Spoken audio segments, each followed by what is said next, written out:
Una entrevista exclusiva en Así Amaneció.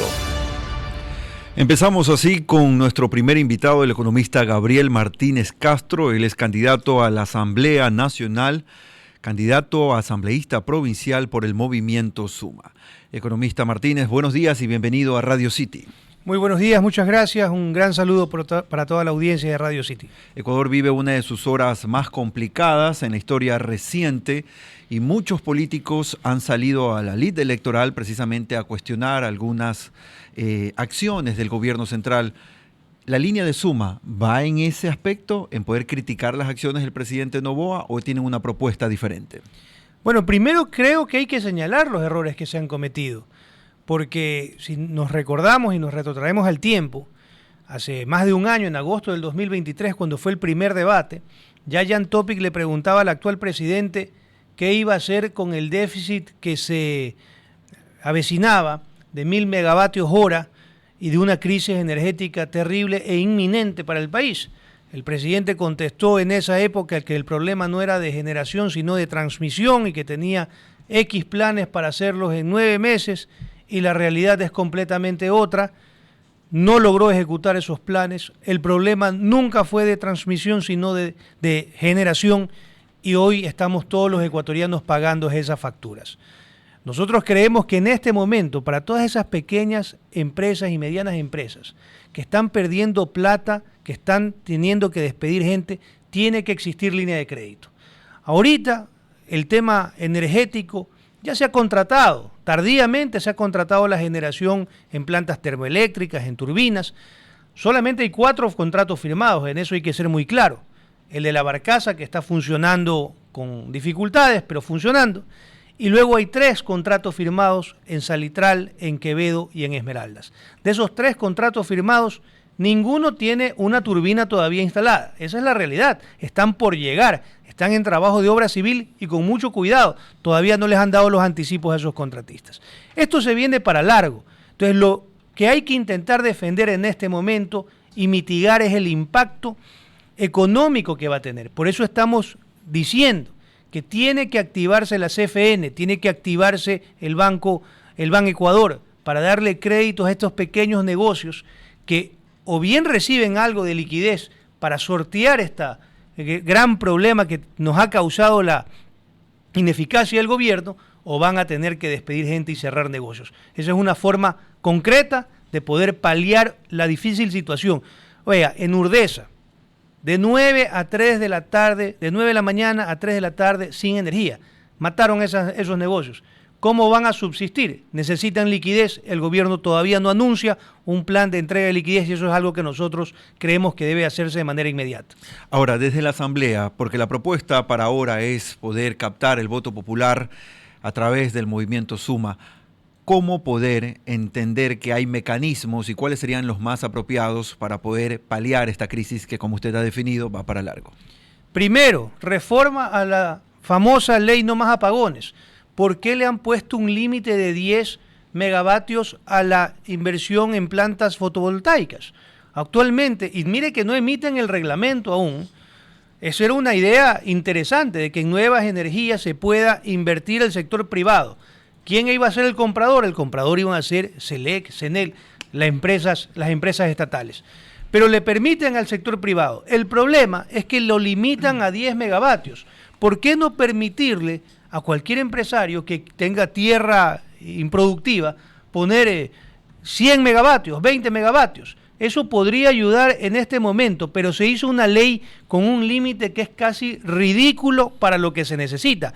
También se prohibió, o sea, solamente se incentiva la participación del sector privado en energías alternativas fotovoltaica, eólica, pero ¿por qué no en hidroeléctricas también? Entonces, tiene que empujarse rápidamente una reforma a esa ley para evitar estos límites que se impusieron de manera completamente ilógica, para que pueda el sector privado también invertir en generación como lo vemos en países vecinos y que esto sirva como un backup a la falta de generación que tiene el Estado. Son exactamente las 8 de la mañana con 19 minutos y tenemos en cabina al economista Gabriel Martínez Castro. Él es candidato a la Asamblea del Ecuador y él es candidato provincial por Suma. Candidato, primero que le cuente a la gente por qué distrito está y qué distritos es lo que ellos corresponden. Y segundo, cuál va a ser su plan de trabajo llegando a la Asamblea, que es lo importante también que los ecuatorianos sepan de usted. Estamos en el Distrito 2. El Distrito 2 ocupa todo lo que es Tarqui Popular y Pascuales, la parroquia de Pascuales. Todo lo que está en la entrada de la 8, Montesinaí, Nueva Prosperina. Todas las zonas calientes. Todas estas zonas que están muy deprimidas y que son zonas cuyo estilo de vida se ha empeorado con el tiempo en lugar de haber mejorado.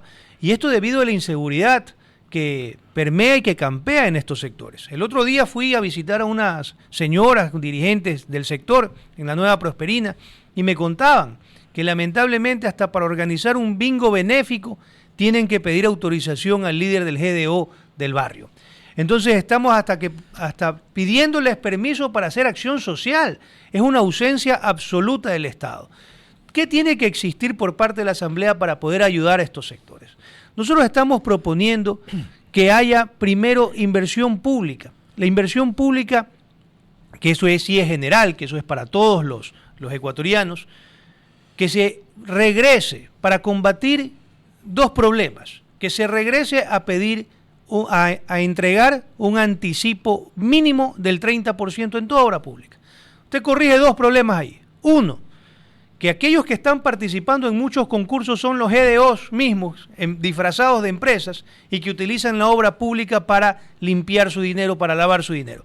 Lo hemos visto en GATS, lo hemos visto como empresas de Norero han tenido contratos con gobiernos autónomos descentralizados justamente porque no pedían anticipo. Y cuando usted también da anticipo, logra que haya puja, que haya competencia real, que haya una reducción de los precios referenciales para que pueda, porque participan más empresas y esto de aquí produce una puja. Tener esto de aquí, reactivar la obra pública en sectores con mayor depresión económica, con mayor necesidad económica. De esta forma logramos que esta actividad de recuperar estos espacios permita también a la gente tener opciones.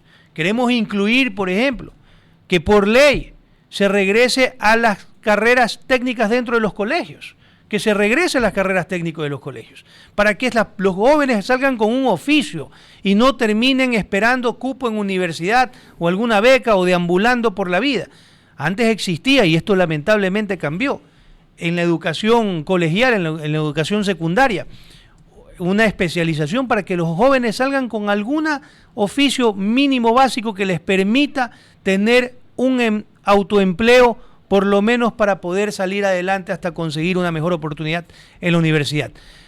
Reformas también al Código de la Democracia. Creo que son importantes plantearlas en un país que está tan pobre. No podemos tener 16 opciones presidenciales, muchas de las cuales no tienen ningún tipo de posibilidad, porque aquí va a ser una carrera de 3 candidatos básicamente, y deben de haber reformas electorales para evitar que haya esta proliferación de partidos políticos. ¿Cómo lo hace? Usted le dice a los partidos políticos que van en alianzas, esas famosas alianzas, se suman 4 y sacan el 5%. No, el mínimo es 5% por movimiento político. Si son 4, tienen que sacar el 20%. Si son 3, tienen que sacar el 3%. Y si no lo sacan, se van del registro electoral. Con eso va a comenzar a depurar profundamente el registro electoral y vamos a tener una democracia mucho más sana. Y un comentario adicional antes de la siguiente pregunta. Actualmente, la ley obliga a dar un mínimo del 4% de anticipo en los contratos públicos. Lo que hay que hacer es subir eso. Por supuesto. El reglamento lo puso así. Nosotros estamos queriendo ir más arriba, a nivel a fuerza de ley, que sea el 30%. ¿Y por qué? Nuevamente, con el 4%, ¿quiénes participan? O participan los que tienen liquidez ilegal o los que tienen exceso de liquidez porque son los monstruos. ¿Y dónde quedan los medianos? ¿Dónde quedan los pequeños? Entonces, estamos legislando o tenemos condiciones para que participen aquellos que quieren utilizar dineros mal habidos o aquellos que tienen un músculo financiero enorme y perjudicando al mediano y al pequeño. Finalmente, economista Martínez, respecto a la educación y a la salud pública, ¿qué propuestas pueden llevar ustedes como Suma a la Asamblea? Y digo sobre todo lo primero, porque se ha hablado que la solución a los problemas de la delincuencia que tanto está afectando a nuestro país y que usted bien cita con ejemplos claros, no se resuelven solamente con acciones del corto plazo, sino en una carrera de un poco más largo aliento. Sobre esas líneas, ¿qué lleva Suma? Mire, primero, en el tema de salud, lo que piden muchísimos médicos, que se regrese a una independencia y a una operación desconcentrada en los niveles de direcciones provinciales. Este sistema de tener zonas y subsecretarios y que todas las decisiones tienen que ir subiendo de nivel, vuelve la operación inviable, lo vuelve lento, lo vuelve engorroso. Ayer justamente estuve con el presidente de la Federación de Médicos y que hablaban de la necesidad de volver más ágil para que puedan abastecerse adecuadamente. Cuando tienen que las decisiones ir subiendo de nivel, obviamente se vuelve más lento el proceso. Hay que regresar a darle potestad a las direcciones provinciales para que ellos ejecuten sus compras, sus procesos de adquisición y no que tengan que subir a planos más altos. En educación, creemos que, mire lo importante en estos sectores, para regresar al Distrito 2, lo que es la madre, y que hay cómo identificar el apoyo que hace el Ministerio de Inclusión Económica y Social a la madre que tiene a sus hijos con buenas notas, a la madre que tiene a sus hijos yendo a la escuela, a la madre que tiene a sus hijos pasando de año. Entonces, hay vinculados con su educación. Entonces, tenemos que este bono que se da, no tiene que eliminárselo, tiene que dárselo a aquellas personas que están haciendo un esfuerzo por sacar y condicionarlo, a que la madre se involucre absolutamente. Hay que apoyar a las madres en el corregimiento, en la tutela adecuada, en la supervisión adecuada de lo que hacen sus hijos. Usted ve que en estos sectores las madres todavía tienen esas costumbres como las nuestras, Guillermo, que eran duras, que eran fuertes, que eran madres que ponían orden en las casas y que es la única manera de poder alejarlos de la tentación que significa caer en un GDO. Entonces tienen que focalizarse los bonos y atarlos de alguna manera a esta responsabilidad de que el dinero se utilice para mejorar la educación, para alimentación y no para recargas de celular y no para temas que son de ocio. Tenemos que, fomentando y focalizando y condicionando esa ayuda estatal a que usted se haga cargo de su familia y evite que caiga en malos pasos. Queremos agradecer la presencia del economista Gabriel Martínez Castro, candidato a la Asamblea, esta vez representando a la provincia del Guayas por el movimiento Suma. Gracias, economista Martínez, por estar con nosotros. Muchas gracias, un gran saludo a todos los escuchas de Radio City. 8:27.